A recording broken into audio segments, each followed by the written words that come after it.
नमस्कार, आप देख रहे हैं डी लाइव न्यूज और डी लाइव न्यूज के आज खास कार्यक्रम में हम खास मुलाकात करेंगे भाजपा के वरिष्ठ नेता शार्दुल सिंह राठौड़ से। आखिर क्या वजह रही भारत नगर निकाय चुनाव को लेकर क्रिकेट में जो घमासान देखने को मिला था कि आखिर वरिष्ठ नेता शार्दुल सिंह जी का टिकट काटना वार्ड नंबर 27 से और किसी अन्य उम्मीदवार को टिकट दी गई, जिससे शार्दुल सिंह जी खफा तो है ही है और हम अपनी जनता को ये सारी चीजें रूबरू भी करवाएंगे शार्दुल सिंह जी से कि आखिर क्या वजह रही कि टिकट वितरण को लेकर जो पार्टी में 2 फुट दिखाई दे रहे हैं नगर निकाय चुनाव को लेकर और विकास पुरुष को भी कहीं ना कहीं नजरअंदाज तो किया ही जा रहा है। तो आज हमारे डी लाइव न्यूज चैनल के माध्यम से कुछ खास सवाल जवाब करेंगे और शार्दुल सिंह जी जानने की कोशिश करेंगे कि आखिर वजह क्या है।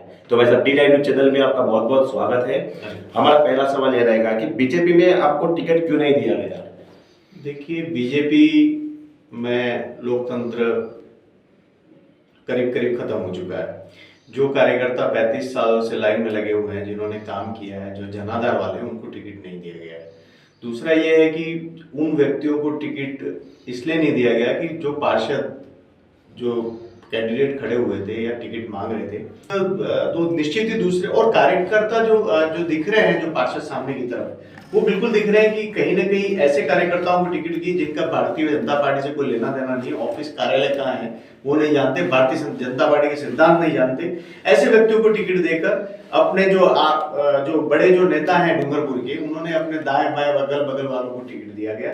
दूसरा ये था कि मैं भारतीय जनता पार्टी का कार्यकर्ता था, पिछले 35 साल से टिकट मांग रहा था, जनता मेरे समर्थन में थी और इसके बावजूद भी टिकट इसलिए नहीं दिया कि कहीं ना कहीं उनको लग रहा था कि उपसभापति, जो भी उपसभापति का दावेदार था, उसके लिए उन्होंने सारे की सारी प्रॉब्लम्स क्रिएट की और उनको शुरू से ही किनारे कर दिया। सर, मैं आपसे ये कहना चाहूंगा कि जो पिछले 5 सालों में जो विकास के काम हुए हैं भारतीय जनता पार्टी के ही हुए हैं और आज आप निर्दलीय मैदान में हैं, तो आपको लगता है कि जनता आपको निर्दलीय आपको वोट देगी?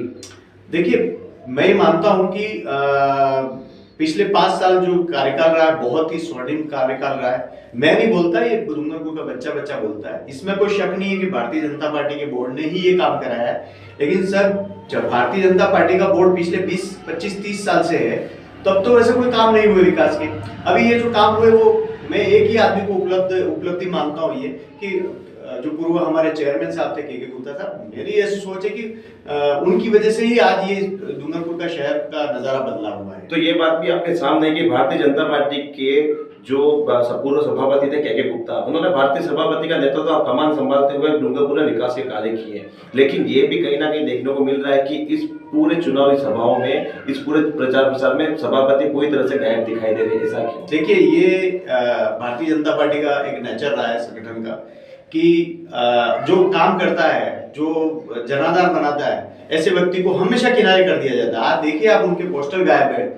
आप ये भी देखिए कि गुप्ता साहब ने, मेरे हिसाब से, चाहे आप रोड से लेके, सुंदरता से लेके इंटरनेशनल लेवल पर उन्होंने जो ख्याति प्राप्त की है, ऐसे व्यक्ति को दरकिनार कर दिया। मैं तो उनके सामने कुछ नहीं था, तो मेरे साथ ऐसा किया, इसका मतलब तो उनको उस जैसे आदमी के साथ किया, तो मैं तो कुछ भी नहीं हूँ उनके आगे।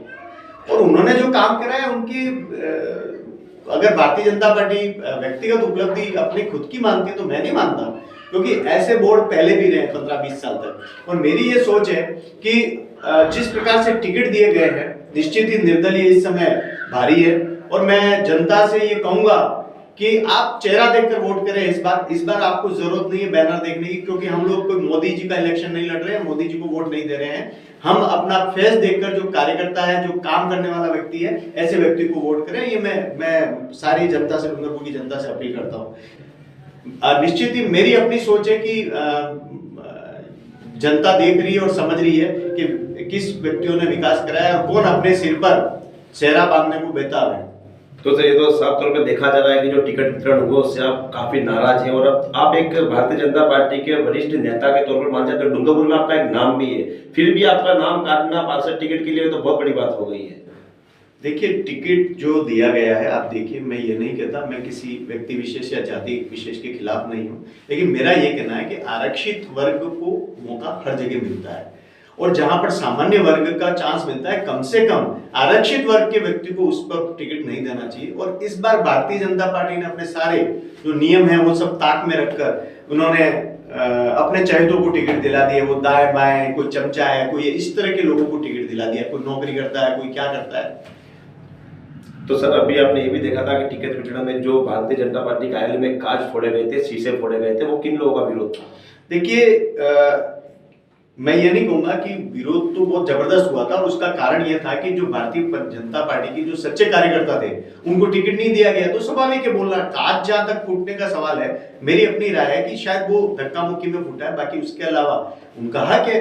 और कार्यालय में संगठन के सामने नहीं बोलेंगे तो किसके सामने बोलेंगे, और अपना आक्रोश व्यक्त करने का हर आदमी को अधिकार है। तो सर अभी जो नगर निकाय चल रहे हैं, इसमें क्या लगता है कि भारतीय जनता पार्टी अपना सातवां मोड़ बना पाएगी?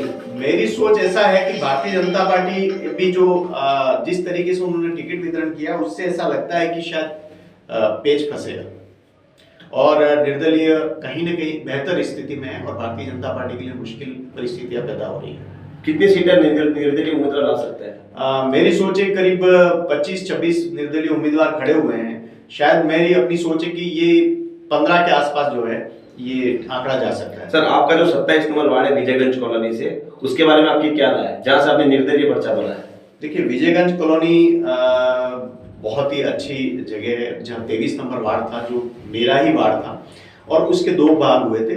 और यहाँ की जनता ने हमेशा मुझे प्यार दिया है। मेरे पिताजी पहले पूर्व में पार्षद का चुनाव लड़े और उनको भी यहाँ की जनता ने जीता है। मैं अभी ऐसा सोचता हूँ कि पूर्व सभापति भी यहीं से थे, 23 नंबर से।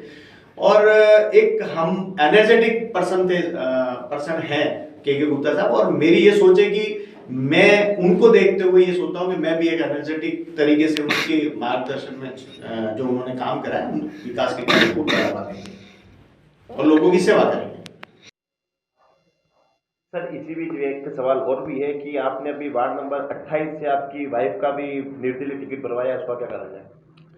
देखिए, मेरी वाइफ पॉलिटिकल नहीं है, लेकिन जिस दिन आखिरी दिन था चुनाव भरने का, फॉर्म भरने का, उस दिन 1 बजे तक मुझे पूरे कार्यालय में, जहाँ पर महाराज कुंवर साहब भी बैठे थे, जिलाध्यक्ष जी बैठे थे, और भी महामंत्री और भी हमारे प्रभारी सभी बैठे थे, और उन्होंने मुझे एश्योर किया कि आपको टिकट दे दी गई है, और मेरा सिंबल एसडीएम कार्यालय तक जा चुका था। इसके बाद इन्होंने वहाँ आकर अब मेरा सिंबल हटाकर मेरे जो बीजेपी के प्रत्याशी हैं मनोज भाई, उनका सिंबल डाल दिया।